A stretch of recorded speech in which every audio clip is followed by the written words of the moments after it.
할렐루야. 우리 서로 인사 나누겠습니다. 하나님은 내가 함께 하시기 바랍니다. 반갑습니다. 비밀이라고 하는 제목의 책이 있는데요. 그 내용을 압축하면은 생각대로 된다는 것이 비밀이고, 이 비밀을 알아서 활용하는 사람이 지구상의 인류 가운데 한 1% 정도 되는데, 우리도 이 1%에 속한 사람이 되어야 한다 하는 내용이 이 비밀이라고 하는 책의 주제입니다. 그러니까 뭔고 하면은 사람은 그 생각하는 대로 그 삶이 이루어진다는 거예요. 어떤 생각을 하느냐에 따라서 그 사람이 어떻게 되는가가 결정이 되기 때문에, 우리가 긍정적인 생각과 간절한 이런 믿음이 있을 때 이것이 바로 강력한 삶의 힘을 발휘하게 된다라고 강조를 하고 있습니다. 미래의 삶을 창조하는 원동력이 다른 데 있는 것이 아니라 내 안에 있고 바로 내 마음의 생각 속에 담겨 있다는 거예요.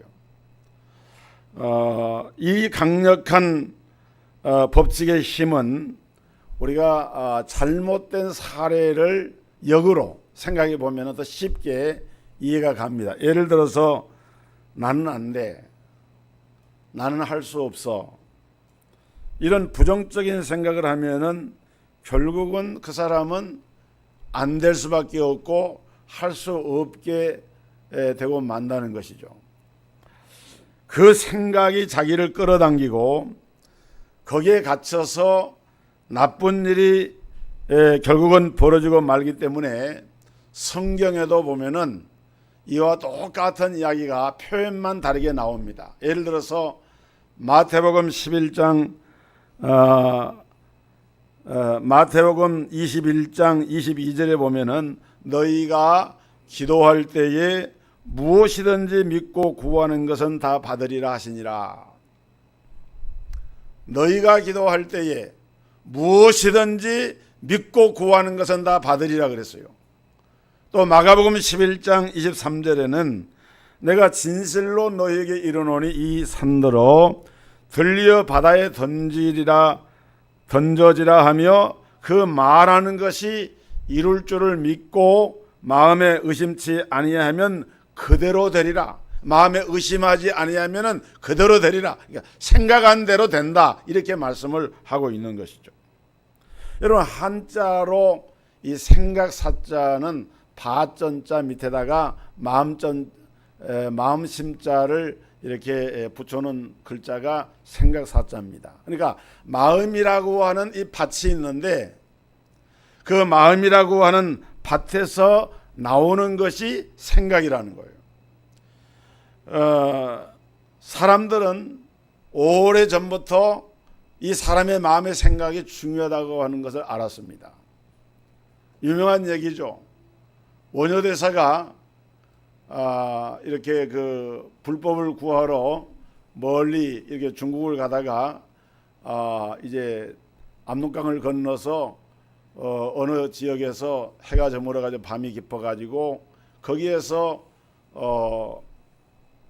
밤을 지내게 되는데, 너무 먼 길에 힘들고 피곤하고 목이 마르고 밤에 잠을 자다가 손으로 이렇게 만져보다가 뭔가가 이렇게 손에 닿아가지고 거기에 있는 물을 가져다가 벌컥벌컥 들이마셨어요. 그리고 이제 그대로 잠을 잤습니다. 근데 다음날 아침에 일어나서 보니까 자기가 어젯밤에 먹었던 물이 다른 것이 아니고 사람의 해골 바가지에 빗물이 담겨 있는 건데, 그걸 모르고 그냥 먹은 거예요. 그러니까 그때는 별로 무서운 생각도 안 들고 모르고 먹었는데, 그때 이제 원효가 깊은 깨달음을 얻었다는 겁니다. 사람의 마음가짐이 얼마나 중요한가, 마음 먹기에 달려 있구나. 우리가 이 말을 좋은 방향으로 얘기할 수도 있지만은 이것을 또 좀 부정적인 면으로도 생각할 수가 있는데, 예를 들어서 생각대로 해라. 우리가 부모님들이 자녀들에게 말할 때도 그러잖아요. 너희 생각한 대로 해라, 이렇게 얘기하잖아요. 그런데 생각대로 한다고 해도 다 좋은 건 아니에요. 그 생각 자체가 잘못된 생각을 하게 되면 어떻게 됩니까? 잘못된 생각은 잘못된 행동을 낳게 되고, 잘못된 행동은 그 행동이 반복이 되어지고, 반복이 되어지면은 습관화가 되어지고, 그것이 결국은 내 삶의 운명으로 고착이 됩니다. 그래서 우리가 잘못된 생각을 하는 것은 그 잘못된 생각을 바꾸지 않으면 안 되는 것입니다. 오늘 성경에서는 하나님께서 사람의 생각을 두 가지로 구분했는데, 하나는 육신의 생각이 있고 다른 하나는 영적인 생각이 있다, 이렇게 말씀을 했어요. 육신적인 생각이 있고 영적인 생각이 있다는 거예요.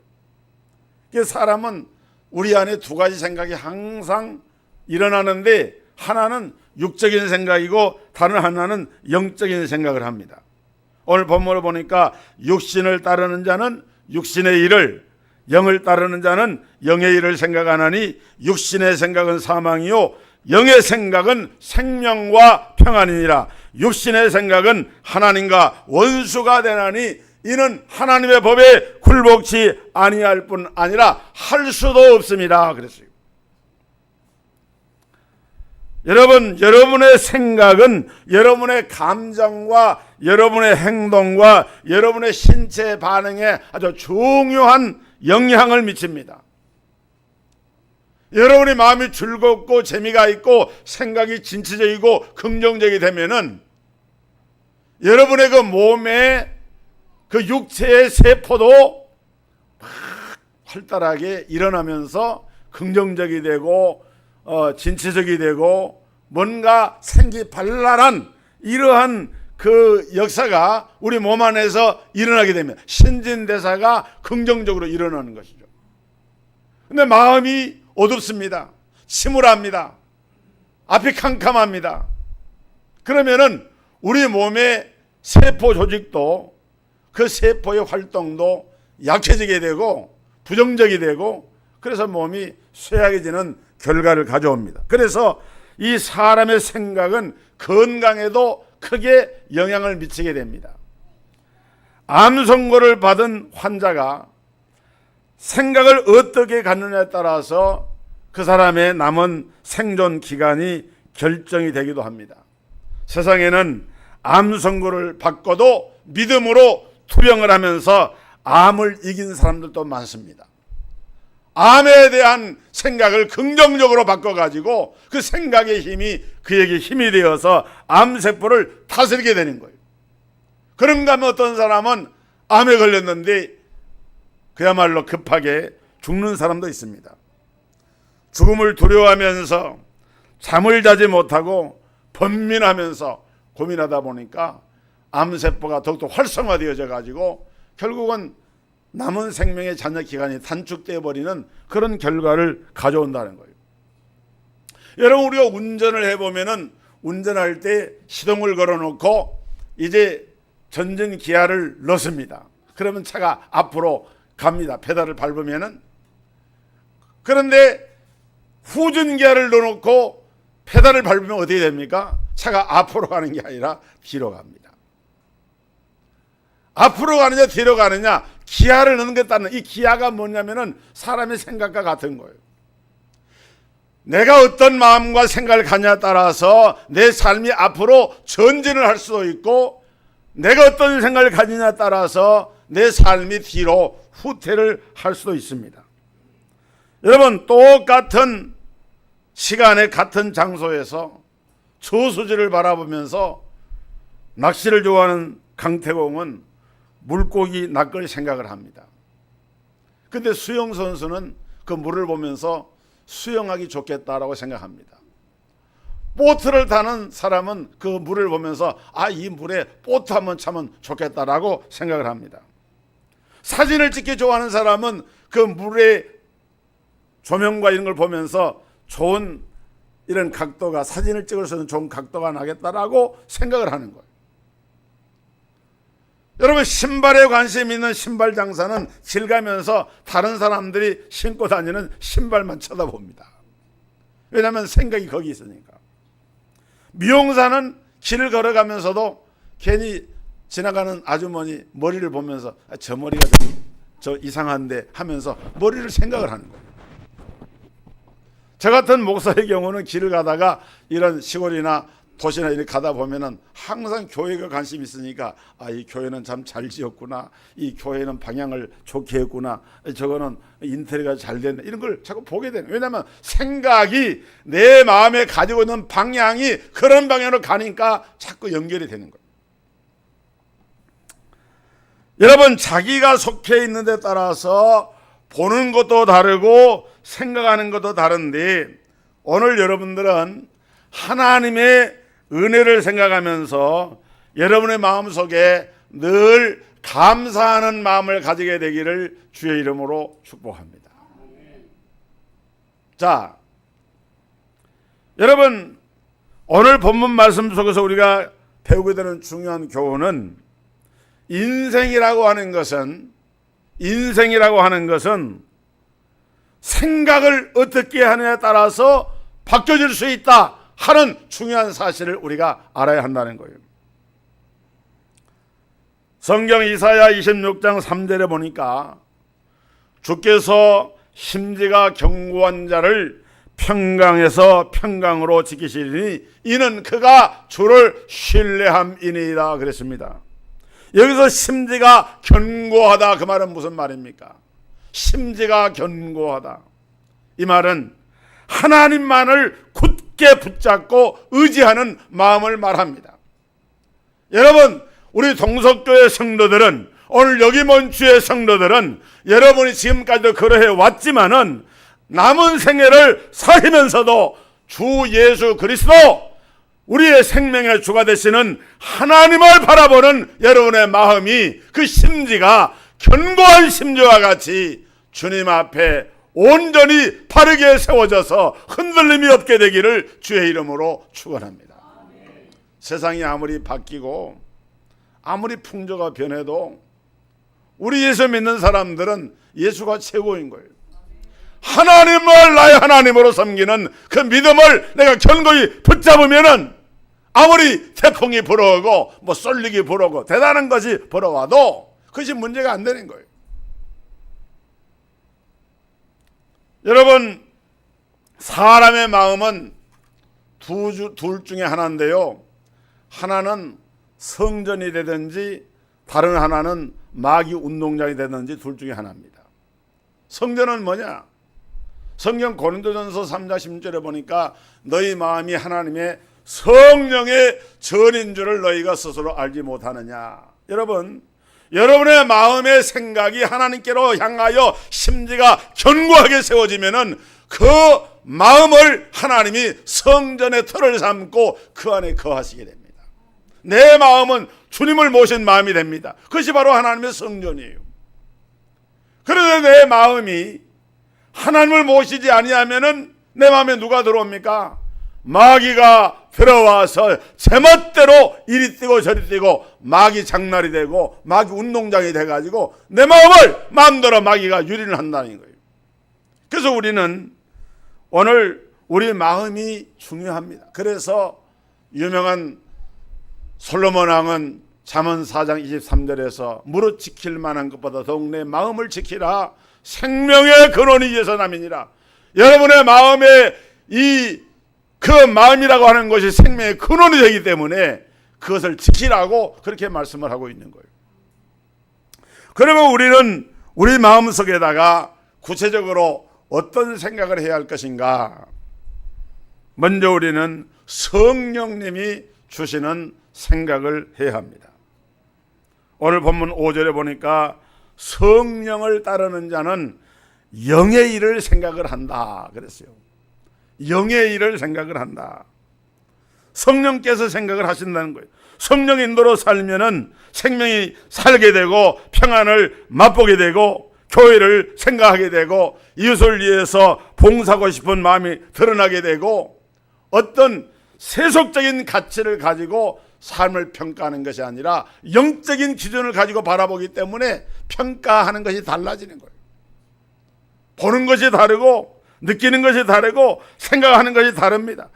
성경 에레미야 29장 11절에 여호와의 말씀이니라. 너희를 향한 나의 생각은 내가 안 하니 평안이요 재앙이 아니니라. 너희에게 장래와 소망을 주려 하는 것이니라. 그렇게 말씀을 했어요. 하나님은 오늘 저와 여러분에게 장래가 있는 삶, 소망 있는 삶, 미래가 있는 삶, 평안을 누리는 삶을 주기를 원하신다 그 말입니다. 할렐루야. 세상에서 사는 것은요, 이것은 잠시 잠깐입니다. 우리 언제 어느 때라도 하나님 우리를 부르시면은 두 손 들고 하나님에게 나아간다는 사실을 항상 염두에 두고 살아야 됩니다. 근데 우리를 소원하는 항구로 누가 인도하십니까? 성령님이 인도하시고, 힘들고 어렵지만 한 걸음 한 걸음 성령 인도를 따라서 말씀을 쫓아 순종하면서 나를 쳐서 복종하면서 그리스도의 법 아래 굴복하면서 나아가다 보면은 어느새 나도 모르게 하나님이 우리에게 약속하신 소원하는 항구에 다다르게 되는 거예요.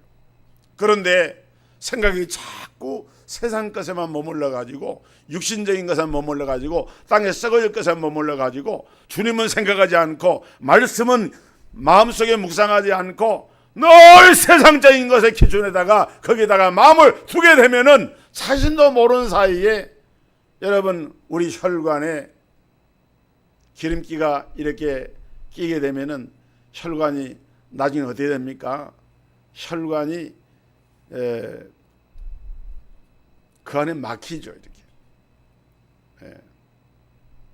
그래서 결국은 피가 잘 흐르지 못하게 되면은 몸의 요소에서 피를 잘 보내야 몸이 잘 원활히 돌아가는데 결국은 몸에 병이 나는 것처럼 영적으로도 마찬가지예요. 영적으로도 새 속에 때묻은 것들이 자꾸 우리의 생명에 그 피가 흘러가는 그 자리를 막아버리니까 이리 막히고 저리 막히고, 열이 고장나고 저리 고장나고, 삶이 힘들어지고, 삶이 힘들어지면은 삶이 피곤해지고 좌절이 되고 낙심이 됩니다.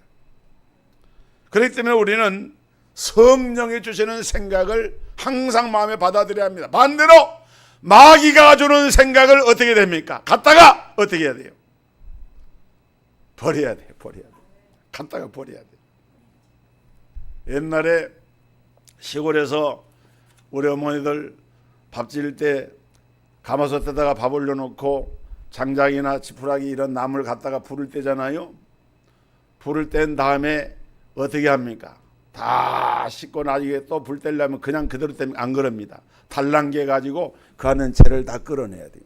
재를 끌어내 가지고 저 재더미 모든 데 갖다가 버려야 돼요.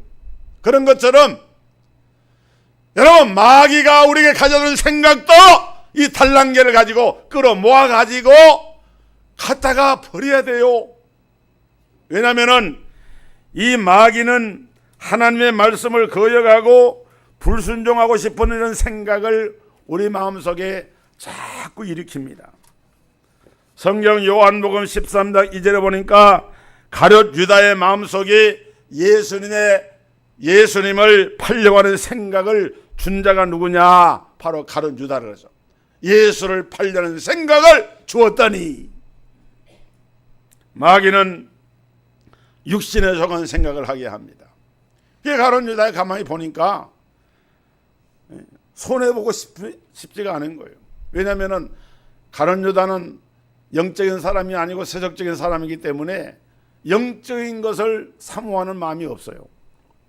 이 사람은 예수님을 따라다니면서 재정부 회개를 하면서 물질적으로 좀 이렇게 좀 기세 있게 좀 살아보고 싶은 마음이 있는데 그러려면은 예수님이 왕이 돼야 되잖아요. 근데 가만히 보니까 방향이 예수님이 로마를 무너뜨리고 유대인의 왕이 돼가지고 나라 정부를 세워가지고 왕이 되면은 자기가 재정부 장관하면서 한자리 하면서 좀 육신적인 것을 채워보고 싶은 마음이 있었는데 가만히 돌아가는 꼬라지를 보니까 예수님이 그런 왕 될 것 같지가 않아. 그럴 바에는 내가 차라리 방향을 새로 하자. 그러고는 가룟 유다는 예수님을 팔려고 하는 마음을 가지게 되었고 거기에 마귀가 딱 이렇게 연결이 되니까 서로 번지수가 맞은 거예요. 마귀도 그렇게 하려고 하고 또 그런 생각을 받아들이는 가룟 유다의 마음도 그것이 토양이 준비가 돼. 아까 그랬잖아요. 생각 사자 마음의 밭이라 그랬잖아요. 가룟 유다의 마음의 밭이 딱 그게 준비가 되니까 결국은 예수를 팔게 된 거예요. 사랑하는 성도 여러분, 마귀의 생각을 나사렛 예수 이름으로 물리치기를 주의 이름으로 축원합니다. 이거는 어떤 형태로든지 우리 삶 속에 계속해서 일어나는 거예요.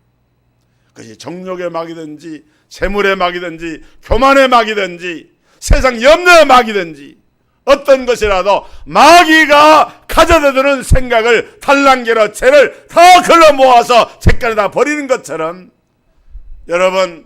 여러분의 심령에서 마귀의 모든 생각을 물리치시기를 주의 이름으로 축원합니다. 그리고는 우리가 이렇게 생각을 바꾸면은 우리의 앞날이 바뀌어져요. 여러분 열왕기하서 5장에 보니까 아람 나라의 군대 장관 나만 장군이 아주 존귀한 자였고 군대 장관인데, 그런데 그 몸이 문둥병에 들려서 고생을 하는데 이스라엘의 한 소녀 아이를 통하여서 이제 이스라엘 땅에 하나님의 선자가 있다는 말을 듣고 그리고 하나님의 선자를 찾아갑니다.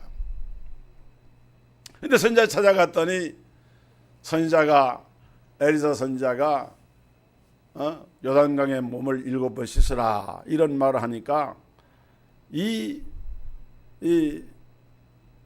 아람 나라의 군대 장관 나아만이 불쾌한 생각이 들어가지고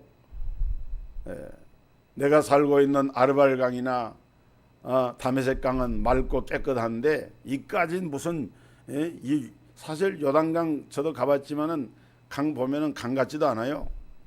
우리나라 어디입니까? 저 왕수천 같은 그런 한강은 저리 가라고. 왕수천 정도 되는 그런 자그마한 강.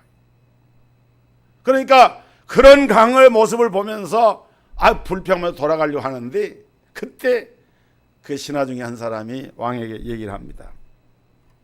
장군님, 이까짓 거 왜 못합니까? 더한 것이라도 하셔야죠. 아멘. 이까짓 거 왜 못합니까? 살려고 하는데, 병을 고치려고 하는데 이것 정도 못합니까? 이게 무슨 체면국에는 이랍니까? 한번 들어갔다 나오면 되는데 왜 못합니까? 그때 성경에 보니까 나아만이 생각을 딱 바꿉니다. 이 생각 바꾼 게 중요한 거예요. 생각을 딱 바꿔요. 그래, 그거 못할 것 없지. 한번 들어가자. 여러분 7번 들어갔다 나왔더니 그 몸이 어린아이 살처럼 깨끗해진 줄 믿으시기를 바랍니다. 성경에 나와 있어요. 어린아이처럼 깨끗하게 됐다고 그랬어요. 생각이 바뀌어지면 우리 삶의 미래가 바뀌어집니다. 그렇기 때문에 이제 우리는 우리 생각을 소극적인 생각에서 적극적인 생각으로 바뀌어야 돼요. 부정적인 생각에서 안 된다, 못한다, 할 수 없다 이런 생각에서 긍정적인 생각으로 바뀌어야 됩니다. 저는요 오늘 이 말씀의 핵심 주제가 육신의 생각과 영적 생각 아닙니까? 영적 생각하라는 것인데 사실은 무슨 마인드 컨트롤 하는 것처럼 마인드 컨트롤, 마음의 생각을 조절한단 말 아닙니까? 세상적으로 말하자면은 그런 식으로 사람의 마인드 컨트롤을 가지고 사람의 삶에 대한 교훈을 하고 처세술을 주고 이런 이야기도 많이 있어요. 저는 그걸 얘기하려고 하는 건 아니에요. 중요한 것은 영적 생각을 하는 것인데 여러분 언제나 영적 생각은 절대로 소극적이지 않습니다. 영적인 생각은 언제나 적극적입니다. 부정적이 아니라 긍정적이에요. 제가 예수를 믿기 전에 저는 제 별명이 방한통수였어요. 제가 우리 집안에서 방한통수였어요. 통 바깥에 나가지도 않고 그냥 집안에만, 요즘 말하면 요즘 식으로 하면 방콕이죠. 방 안에 콕 밖에 있는 게 방콕이라 그러대요. 그런데 예수를 믿고 교회 나가니까 막 마음이 기뻐지고 찬송 배우고 기뻐지고 하니까요. 교회를 나가는데 그게 좋을 수 없어요. 나중에는 제가 원래 가졌던 성격에서 많이 바뀌어지더라고요. 여러분 우리 성도들도 예수를 믿는 믿음으로 여러분의 마음의 생각이 바뀌어지고 여러분의 삶의 운명이 바뀌어지고 여러분의 미래가 바뀌어지고 하나님의 은혜가 그 바뀌어진 심령과 생활과 삶 속에 임할 줄 믿으시길 바랍니다. 존 버년이 쓴 철로 역정, 또 유명한 베토벤은 그 소나타를 작곡한 교향곡의 이런 작곡자지만은 베토벤은 길을 그 만년에 이렇게 청각을 잃어버려 듣지를 못했지 않습니까? 그런데 베토벤은 그런 가운데서 그야말로 아름다운 그런 교향악을 작곡을 해서 발표를 했어요. 또 존 밀턴이라고 하는 작가는 신라고이라는 책을 썼는데 그 신라고이라는 책도 대단한 이제 그 영적인 그런 그 잃어버린 낙원을 회복한다고 하는 그런 의미에서 이제 그 쓴 책인데요. 그런데 그 존 밀턴이 그 책을 쓸 때 앞을 보지 못하는 장님이었어요. 앞을 보지 못하는 장님이 하늘의 세계를 보면서 글을 쓴 거예요. 무슨 말이냐?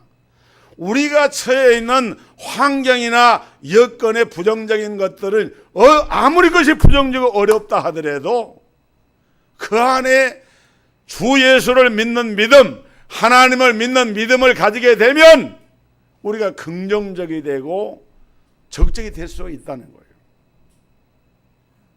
제가 좋아하는 명곡이 하나 있는데요. 새마을 노래입니다. 잘 살아보세, 잘 살아보세, 우리도 한번 잘 살아보세. 끄트머리가 소리가 죽어버렸어요. 잘 살아보세.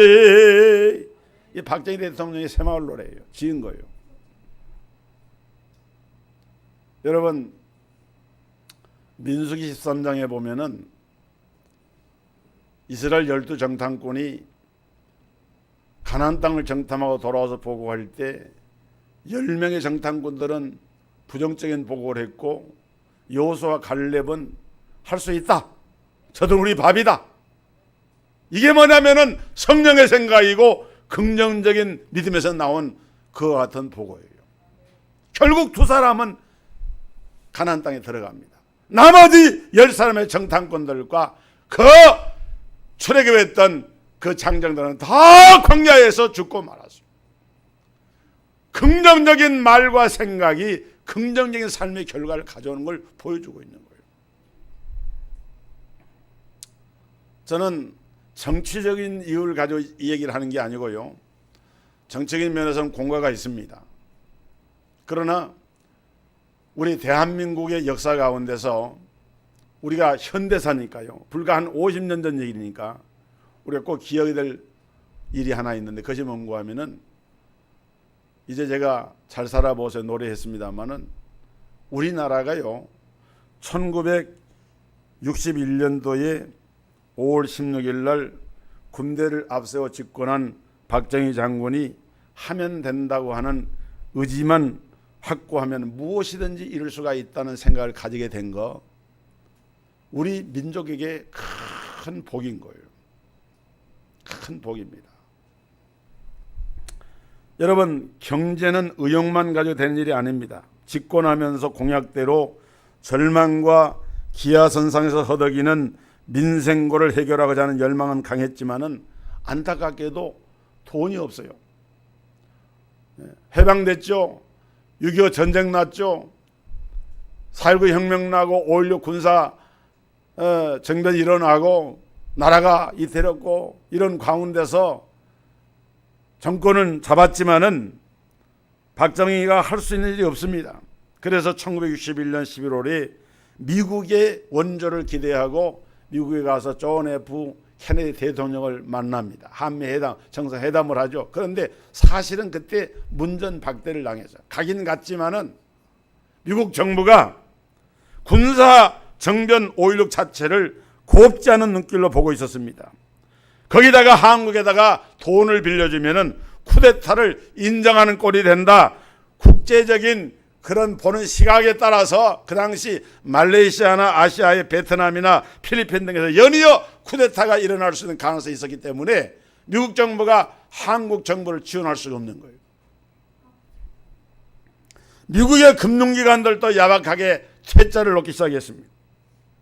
겉으로는 무상 원조를 주고 있는 나라에 차관까지 주는 것이 말이 안 된다고 했지만은 속으로는 여전히 한국의 미래를 불신하고 미국이 과연 이 한국을 어떻게 핸들링할 것인가 지금 그렇게 보는 시각인 거예요.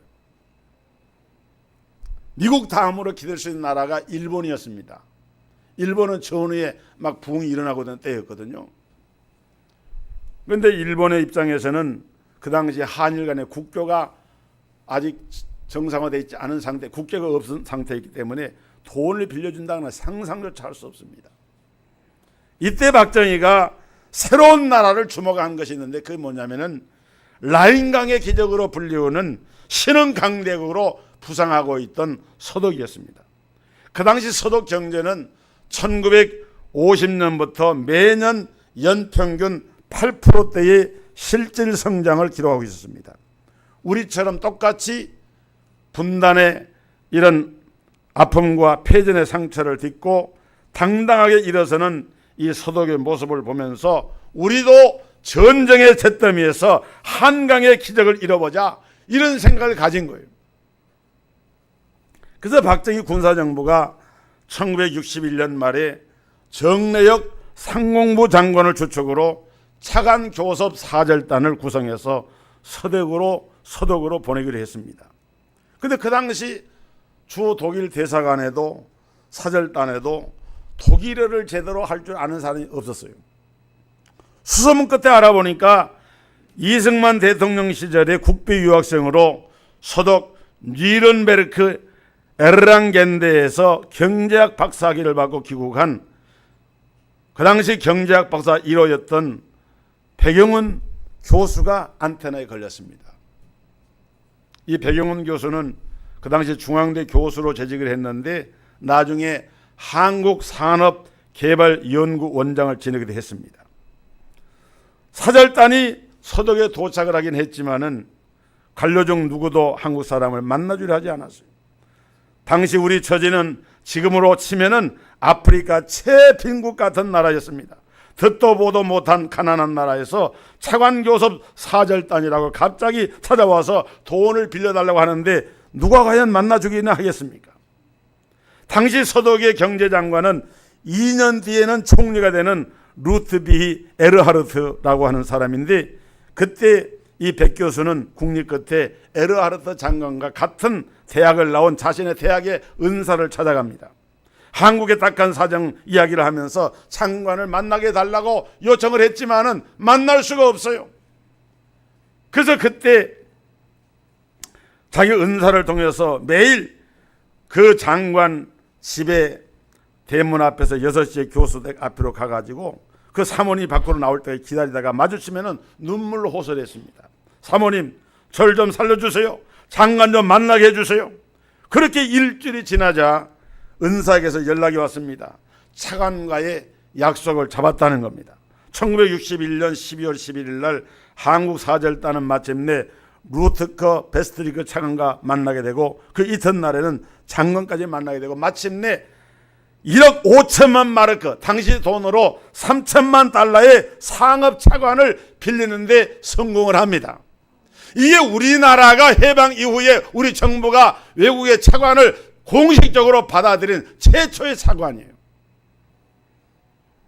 사절단은 얼싸안고 눈물을 흘렸습니다. 그리고 사절단은 귀국을 하고 백 원장은 긴 마무리를 위해서 독일에 남게 되는데 문제는 은행에 지급보증서가 있어야 되는데 이게 안 되면은 결정이 됐어도 돈을 빌릴 수가 없는 거예요. 은행이라고 하는 것은 언제나 지급보증서가 있어야 돈을 줄 수가 있는데 그런데 우리나라에 무슨 그럴 만한 무슨 담보할 만한 것이 없으니까 돈을 못 주겠다는 거예요. 그래서 기적적으로 성공한 차관 협상이 물거품이 되어버리지 못하는 그런 상황이 됩니다. 그때 백 교수가 이런 말을 남겼습니다. 못 사는 나라 국민의 심정이 얼마나 가슴 찢어지는 일인지 당해보지 않은 사람은 모릅니다. 나는 매일 울면서 독일 친구들을 만나러 다녔습니다. 돈 끌어왔는데 지급 보증서가 주는 데가 없어서 돈을 가져가지 못하고 있다. 이번 일을 성공시키지 못하면 나는 독일에서 그냥 죽어버릴 것이다. 그런데 어느 날 소식을 들었는지 독일 대학에서 같이 공부했던 친구 슈미트라는 친구가 찾아왔는데, 이 슈미트는 그 당시 서독 정부에서 노동부 과장으로 일을 하고 있었습니다. 이 슈미트 과장이 백교에서 이렇게 말했습니다. 야, 너희 나라의 실업자가 한 5천 명 정도 동원할 수 없느냐? 왜 그러는데? 그러니까 이 슈미트 과장이 다음날 두꺼운 서류 뭉치를 들고 다시 나타나는데, 지금 서독은 탄광에서 일할 광부가 모자란다. 파키스탄이나 터키에서 노동자리 왔다가 일이 너무 힘드니까 지하 갱도 1000m 이상을 파고 들어가는데 힘들고 하니까 그냥 일하다가 도망간다는 거예요. 그러니까 한국에서 이런 탄광 강부로 일할 사람 한 5천 명 정도를 보낼 수가 있겠느냐? 간호사도 한 2천 명 정도 필요한데 그 간호사들이 시체를 닦는 일도 해야 되는데 독일인들이 서로 안 하려고 한다. 만약 광부와 간호사를 보낼 수만 있다면 이 사람들 급여를 담보로 돈을 빌릴 수 있다는 거예요. 그래서 이때 백 교수가 즉시 신응균 주독 대사를 찾았습니다. 신 대사가 백 교수의 말을 듣더니 5천 명이 아니라 5만 명도 가능한 것 아니냐. 왜냐하면 그 당시 우리 대한민국은 일자리가 없어요. 그때는 대학 나온 사람도 아주 귀했지만은 대학 나온 사람들도 취업을 못 해가지고 놀고 있는 사람들이 태반이에요. 그래서 신대사가 본국에 긴급 전문을 놓고 한국에서는 바로 모집 공고가 났는데, 당시 서독의 광부의 한 달 월급은 국내에서 근로자가 일하는 월급의 7배 내지 8배가 됐습니다. 비행기 자체를 타기도 어려운 시절이다 보니까 고임금을 받고 서독 같은 선진국에서 일할 수 있다는 생각에 수많은 사람이 몰렸는데, 그 당시 한국의 실업률이 40%에 달했어요. 1인당 국민소득이 79달러였어요. 79달러. 그 당시 필리핀이 170달러였고 태국이 260달러였어요. 그래서 우리나라는 79달러예요. 두 사람이면 한 사람은 실업자예요. 외환 보유고 잔액이 2천만 달러가 되지 못하던 시절인데 1차 강부 500명을 모집하는데 2,894명이 몰렸어요. 6대1의 경쟁률입니다. 선발 자격을 2년 이상 탄광에서 일해본 경험이 있는 사람을 경력자를 모집한다 그랬는데, 나중에 보니까 서류를 가짜로 만들어가지고 실제로는 탄광에서 일한 경험이 없는 그냥 인텔이 대학 나온 사람들이 막 서류를 냈어요. 1963년 9월 13일자 경향신문은 이런 보도를 합니다. 신체검사에서 실기억된 1600명을 제외한 1300여 명 중 절반이 광부 경력이 없는 고등실업자임이 밝혀졌습니다. 노동관계자에 의하면 이들 광부 모집에 가짜 광부들이 300원 내지 500원으로 가짜 광산 취업 증명서를 사서 제출했고, 이 증명서 중에서 유령 광산 20여 개소가 발견되었다. 노동청은 전국 광산 지역의 감독관을 파견해 유령 광산에 대한 조사를 할 계획이다. 실제로 여러분요, 1963년부터 1966년까지 독일에 입국한 광부의 30%가요 그 당시에 대학 졸업자였다 그래요. 서독 루드 지방으로 파견된 광부들은 거의가 다 대학 졸업자였습니다. 그리고 1차 모집에 합격한 응시자들이 마치 고시 합격자처럼 각 신문에 명단이 발표가 됐어요. 드디어 1963년 12월 22일 오전 5시 독일 디센도르프 공항에 광부 123명이 도착을 합니다. 이들은 독일 함보른 탄광과 디센도르프 서쪽 아헨 지역에 있는 에슈바일러 탄광에 배정이 되고, 파독 광부들은 지하 갱도의 곳곳에서 땀과 눈물을 흘렸습니다. 심지어는 목숨을 잃는 경우도 있었습니다. 이들은 연간 저축 생활비를 제외한 월급을 고스란히 조국에 있는 가족에게 송금을 했어요. 1977년까지 독일로 건너간 광부가 7,932명, 간호사가 1만 226명인데 이들의 수입은 한국 경제를 일으키는 종잣돈 역할을 하게 됩니다. 그 당시 한국 경제 국민 총생산액의 2%에 해당되는 5천만 달러를 그때 매년마다 송금을 했어요.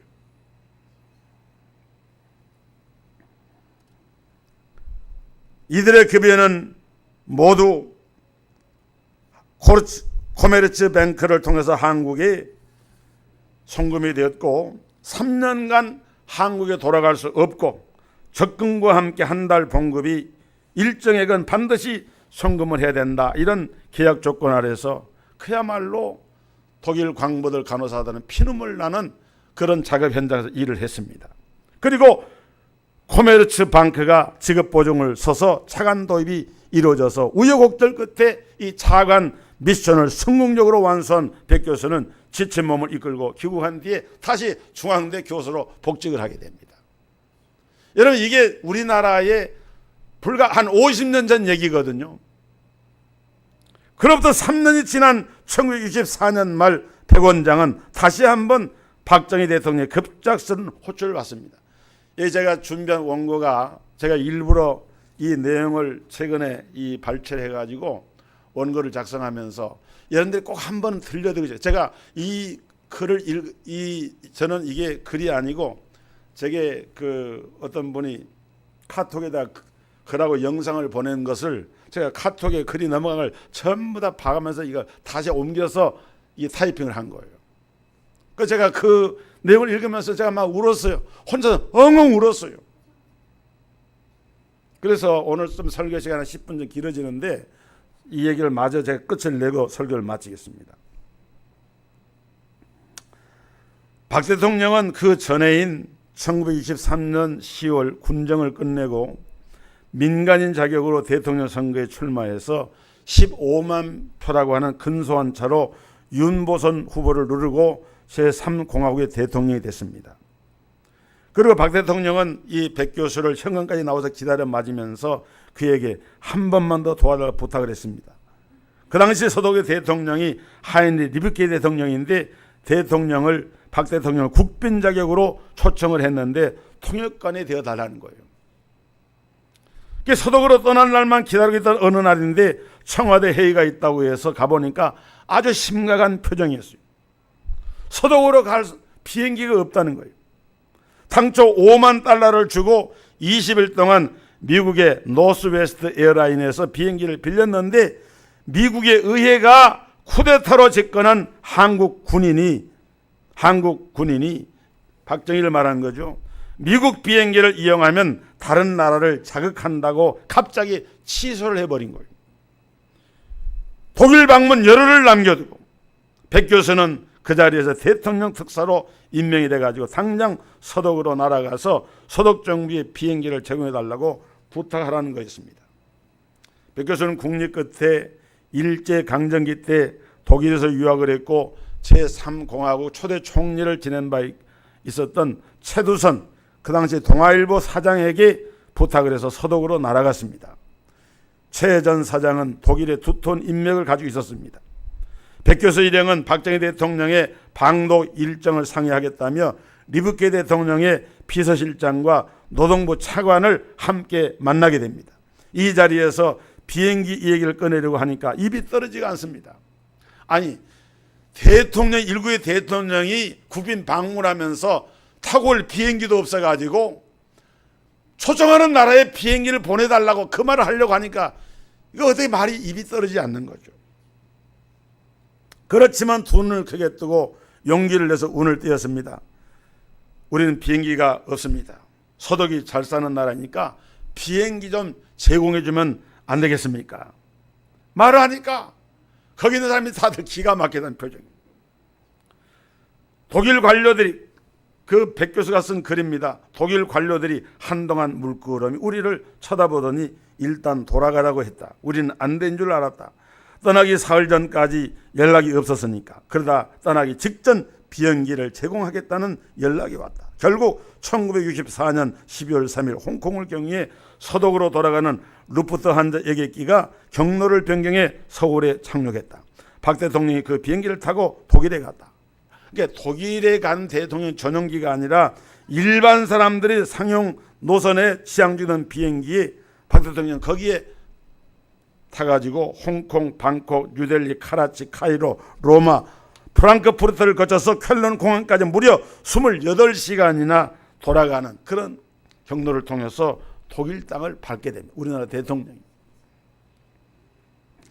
박 대통령이 서독에 국빈 자격으로 초청된 이유가 있었어요. 그 3년 전부터 들어간 광부들과 간호사들이 얼마나 일을 열심히 하는지 독일의 여러 도하의 신문에서 기사가 나고 방송에 인터뷰가 나고 한국 사람들 부지런하다, 근검하다. 그걸 보여준 거예요. 그래서 한국의 대통령 한국으로 초청하자. 그래서 국빈 자격으로 독일을 방문하게 된 겁니다. 28시간의 긴 여행 끝에 박 대통령 일행은 1964년 12월 5일 대통령과 독일 총리의 따뜻한 환영을 받았습니다. 백 교수는 그날 에르하르트 총리가 열어준 만찬 자리에서 보여준 박 대통령의 모습을 평생 잊을 수가 없다고 했습니다. 동양의 가난한 나라에서 온 당시 47이던 박 대통령은 서독 총리를 앞에 놓고 우리 국민 절반이 굶어 죽고 있다고 울먹이면서 말했습니다. 그러면서 우리 군인들은 거짓말 안 한다. 빌린 돈은 반드시 갚는다. 도와달라. 우리 국민 전부가 실업자다. 라인강의 기적을 우리도 만들겠다. 여러분, 제가 이 글을 인용하고 있지만은 불과 50년 전 이것은 우리 역사의 현실이었어요. 지금 우리가 잘 살고 있지만은 지금 이게 제가 말씀드린 이 내용이 그 당시 우리 역사의 현장이었고 우리의 삶의 현실이었어요. 눈물을 흘리는 박 대통령 말을 통역하며 나도 같이 울었습니다. 왜 쿠데타를 했느냐라고 묻는 총리의 질문에 박 대통령이 이렇게 말했습니다. 우리 한국도 서독과 마찬가지로 공산국가들로부터 위협을 받고 있다. 공산국가들을 이기려면 우선 잘 살아야 한다. 내가 혁명을 한 이유는 정권을 탐해서가 아니다. 정치가 어지럽고 경제가 피폐해져 이대로는 대한민국이 소생할 수 없다는 위기의식 때문이었다. 그런데 우리에게는 돈이 없다. 돈을 빌려주면 반드시 국가 재건을 위해 쓰겠다. 이날 에르하르트 총리는 향후 한국의 역사를 바꿔놓을 여러 가지 조언을 하게 됩니다. 백 원장은 백 교수는 두 사람이 나눈 대화를 낱낱이 기록을 했고 외무부에 그 기록을 남기게 됩니다. 박 대통령의 말이 끝나자 총리가 대통령의 손을 꼭 잡더니 이렇게 말했다. 그는 박 대통령의 열정과 사명감에 감화된 듯 자신의 경험을 차분하게 이야기하며 한국을 위한 조언을 했다. 에르하르트 총리는 이렇게 말했습니다. 내가 경제장관 할 때 한국에 2번 다녀왔다. 한국은 산이 많던데 산이 많으면 경제 발전이 어렵다. 고속도로를 깔아야 한다. 독일은 히틀러가 아우토반을 깔았다.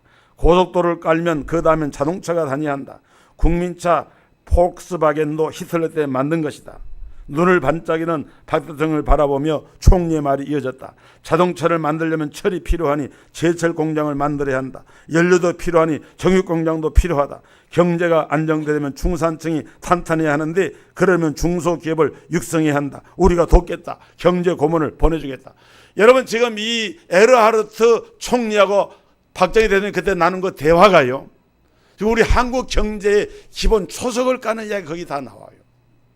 고속도로 건설하는 거, 정유공장 세우는 거, 철강산업 세우는 거 전부 다 그때 밑바탕이 이루어진 그런 내용들이. 독일 초대 경제부 장관을 지낸 에르하르트 총리는 이런 점에서 우리에게는 은인과 같은 존재입니다. 당시 박 대통령을 만났을 때 서독 2대 총리로 재임하고 있던 그는 전쟁의 폐해에서 허덕이던 독일인에게 모두를 위한 번영을 슬로건을 내걸고 독일 경제를 일으켰습니다. 이날 그는 또 박 대통령에게 일본과도 손을 잡으라는 파격적인 조언도 했습니다. 그의 말입니다. 독일은 프랑스와 16번을 싸웠다. 독일 사람들은 지금도 프랑스에 한이 맺혀 있다. 그렇지만 2차 세계대전이 끝난 뒤 우리 콜라드 아데나워 총리가 프랑스 드골 대통령을 찾아가 악수했다. 한국도 그렇게 했으면 좋겠다. 그것이 공산주의를 막는 길이기도 하다. 그때 백 교수가 박 대통령이 그 이야기를 듣더니 환한 표정으로 우리는 일본과 싸운 일이 없다. 매일 맞기만 했다고 말하자 에르하르트 총리는 지도자는 미래를 봐야 한다고 전했다. 에르하르트 총리의 말은 결국 이듬해인 1965년 한일협정 체결로 결실을 보게 됩니다. 한일협정도 그때 그 다음에 이루어지잖아요. 한일협정이 잘했다 못했다를 떠나서요, 그런 역사적인 배경을 담고 있는 거예요. 이날 두 사람의 대화는 한국 역사에서 매우 중요한 계기가 된 셈입니다. 이날 에르하르트 총리는 박 대통령 손을 마주 잡으며 자리에서 일어났습니다. 그리고 담보가 필요 없는 2억 5천만 마르크를 한국 정부에 제공하겠다는 파격적인 제안을 합니다. 다음 날은 박 대통령이 독일의 한 공과대학에서 강연을 했는데 예상의 일이 벌어집니다. 박 대통령은 가는 곳마다 한국을 도와달라고 호소하고, 그날 학생들이 했던 연설도 우리도 여러분이 이룬 라인강의 기적처럼 한강의 기적을 만들겠다, 도와달라는 거였어요. 그리고 박 대통령은 리브케 대통령의 안내를 받아서 한국의 광부들이 일하는 루르 탄강을 방문을 했어요. 이거 중요한 얘기입니다. 한국에서 온 대통령을 기다리며 선 광부들의 얼굴엔 온통 석탄이 묻어 있었고 작업복 역시 흙투성이었습니다. 대통령과 유영서사가 단상에 올랐습니다. 현지 광부들로 구성된 밴드가 애국가를 연주하기 시작했습니다. 그런데 아무도 애국가를 따라 부르지 않았습니다. 울음소리가 노랫소리를 덮어버린 것이었습니다. 500여 명의 광부 등들이 모두 고개를 숙이고 어깨를 들먹였습니다. 연주가 끝나자 박 대통령이 손수건으로 눈물을 훔치고 코를 풀더니 연단으로 걸어 나갔습니다. 만리타양에서 이렇게 상봉하게 되니 감개무량합니다. 대통령의 준비된 연설은 여기서 몇 구절 더 나가지 못했습니다. 이 구석 저 구석에서 흘러나오던 흐느낌이 통곡으로 변해가고 있었기 때문입니다. 박 대통령은 아예 원고를 옆으로 밀친 후 이렇게 말했습니다. 이게 무슨 꼴입니까? 내 가슴에서 피눈물이 납니다. 광부 여러분, 가족이나 고향 생각에 괴로움이 많을 줄 알지만 비록 우리 생전에 이루어가지 못하더라도 후손들에게만큼은 잘 사는 나라를 물려줍시다. 열심히 합시다. 나도 열심히 결국 대통령은 말을 맺지 못하고 소리내어 울어버렸습니다. 그 자리에서 함께한 서덕의 리브케 대통령도 눈시울을 적셨습니다. 대통령이 탄 차 창문을 붙들고 아이고 아이고 하면서 통곡을 했습니다. 서덕에서 머문 일주일 동안 박 대통령은 자동차 전용도로 아우토반을 달렸고 제철소를 견학을 했습니다. 가장 관심을 보인 것이 아우토반이었는데 나치 정권 하에서 총연장 14,000km를 목표로 건설하기를 시작을 해서 2차 세계대전 중단될 때까지 3,860km를 완성시켰던 아우토반은 박 대통령이 방독할 무렵 세계에서 가장 빨리 달 수 있는 도로로 유명했습니다. 당시 박 대통령은 서독 측 관계자에게 아우토반 건설과 관리 방법, 소요 비용과 건설 기간과 건설 장비 등을 자세히 물었고 결국 3년 뒤에 1967년 11월 7일 청와대 회의에서 건설부 장관에게 경부고속도로 건설을 지시하며 진도 직접 지휘를 하기 이르게 됩니다. 백 교수는 대한민국 건설을 위해 모든 것을 바쳤던 젊은 박정희를 바로 옆에서 보았던 경험이 나의 평생 삶을 이끌어준 나침반이다 라고 말합니다. 당시 박 대통령을 보며 그가 그 나라와 국민의 목숨을 걸었구나 하는 강한 인상을 이제 받게 되었습니다. 아우토반을 갔을 때 박 대통령이 중간쯤 자동차를 전부 세우더니 차에서 무릎을 내려서 무릎을 꿇고 땅에 입을 맞췄으며 다들 울면서 그 모습을 지켜보았습니다. 유교사도 울고 서독 방문 내내 눈물 흘리고 남편 때문에 울고 광부와 간사 때문에 울고. 제가 초등학생 때였는데요. 제가 용산 초등학교를 나왔어요. 그때 서독의 리브케 대통령이 박정희 대통령의 답방 형식으로 초청을 받아 왔어요. 삼각지 로타리에서 제가 태극기를 들고 나가서 환영을 했어요. 그때 그 대통령을 본 기억이 나요. 머리가 하얀 나이가 많은 대통령인데요. 여러분 이게 불과 한 50 몇 년 전 일이에요. 저는 오늘 긴 이야기를 좀 이렇게 소개를 했습니다마는 육신의 생각은 사망이지만은 영적인 생각은 생명의 평안인데, 여러분 성령 안에서 긍정적인 생각을 하시고, 또 우리나라가 오늘 있기까지 이런 정치적인 무슨 입장이나 이런 것은 같지 않습니다. 뭐 다를 수도 있어요. 그러나 우리 시대에 이렇게 헌신했던, 눈물 흘리고 수고했던, 적극적인 사고를 가지고 일했던 그런 사람들에 의해서 오늘의 우리가 있다고 하는 것을 마음속에 담아주시기 바랍니다. 기도하겠습니다. 은혜로우신 하나님, 사람의 생각이 어떤 것이냐에 따라서 그 삶의 운명이 결정이 되는 것을 우리가 보게 됩니다. 육신의 생각은 사망이지만은 영적인 생각은 생명과 평안이라고 했습니다. 한 나라의 지도자가 어떤 생각을 갖냐에 따라서 나라가 흥하기도 하고 망하기도 하는 것을 보게 됩니다. 교회 지도자들이, 우리 믿음의 성도들이 어떤 생각하느냐, 집안의 가장이 어떤 생각하느냐, 집안의 가정의 주부가 어떤 생각하느냐, 이 땅의 젊은이들이 어떤 생각하느냐에 따라서 우리의 삶의 미래가 결정이 되는 줄로 믿습니다. 기도하고 원하는 것은 오늘 우리의 심령 속에 성령의 감화와 감동을 주시고, 우리가 이 부강한 나라에서 다시는 국권을 잃고 빼앗기는 이런 수치와 고통을 당하지 않도록 우리 대한민국을 하나님 붙들어 주시고 함께하여 주옵소서. 예수님 이름으로 기도하옵나이다. 아멘.